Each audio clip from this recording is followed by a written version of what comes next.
TomyVic 6-inch mini electric chainsaw. Now this should be interesting. Let's see what we got in here. Oh ho ho. Packed full of stuff. A user manual, a pair of gloves, a saw chain, looks like a screwdriver, the actual saw itself, safety goggles, that was nice of them, chain wrench, an empty container, but this is for chainsaw oil. I'm assuming that this is the charger. North American, okay, and 2 batteries. The batteries are lithium ion battery pack, 21 volt max DC, 37 watt hours. All right, there's already a chain on there. It's nice and tight, not a lot of slack. Okay, a little tiny motor. It's in lock position, I guess. Yeah. All right, well, before I do anything with this, I'm definitely going to read the manual, just for the simple fact that I don't want to cut off any fingers. Okay, so while I look at the manual, I will leave the batteries on charge, and then we will set it up, take it out, and get it rolling. Now that light may look green in this video, but it's actually red. And I noticed that when the battery does stop charging, or when it's fully charged, that light will then turn to green.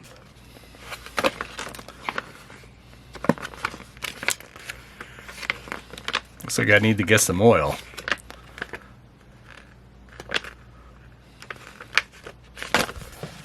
So let's take a look at the parts description here. So this is the saw chain. This is your guide bar.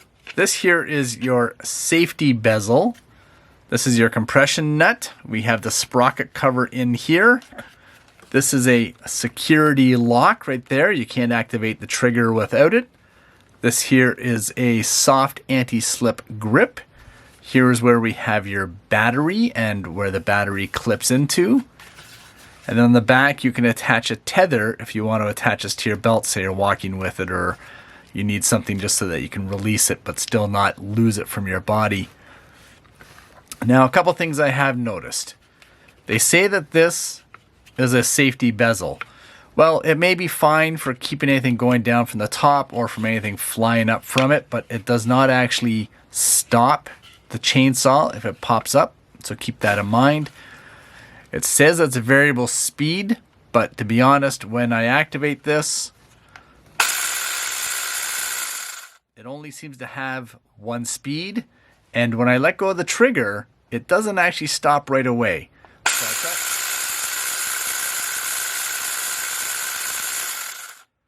it's only when I let go of this button that it actually stops. So the trigger itself just starts it. You don't actually have to hold the trigger to keep it going. It's pretty simple, but the main thing is, will it do the trick? Let's take it outside and find out, shall we? I guess that's how it goes in. Definitely bring the safety glasses.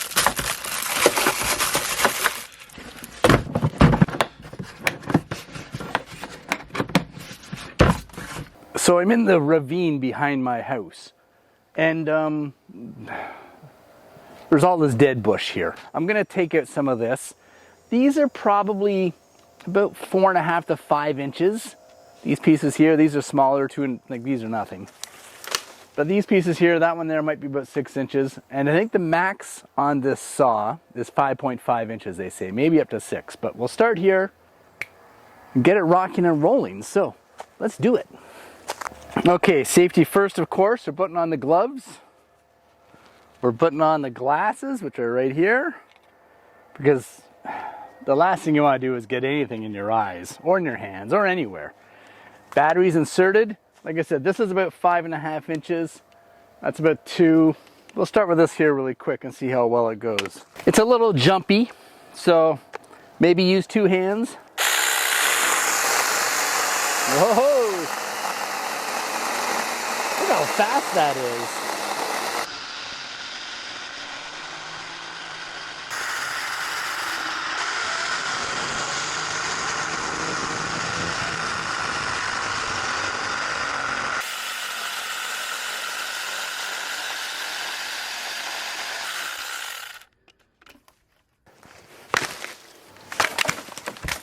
Whoops. That is like hot knife through butter.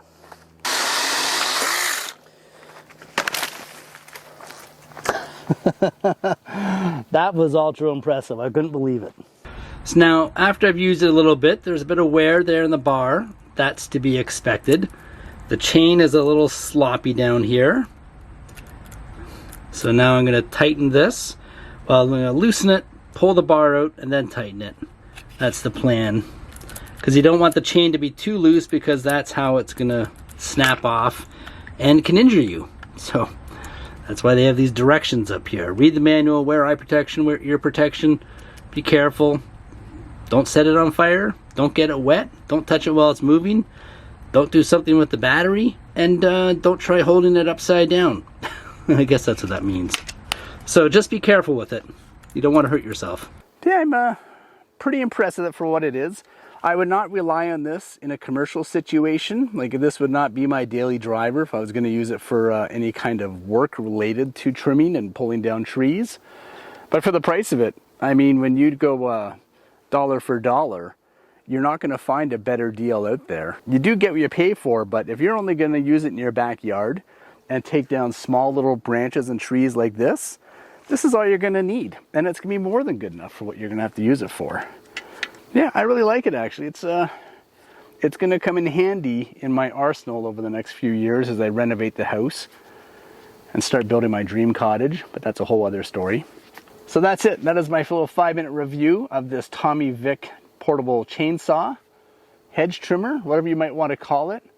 This is a dangerous tool. Don't let your kids use it. Don't play with it. It's meant to be used for one thing and one thing only. So keep that in mind when you are out there using it. This is not a stopper. It's not going to stop it if it gets stuck. Your finger comes off the trigger, you know, it's not stopping. Your finger has to release this button here. So this can be a dangerous tool if you're not careful with it. That is my advice to you.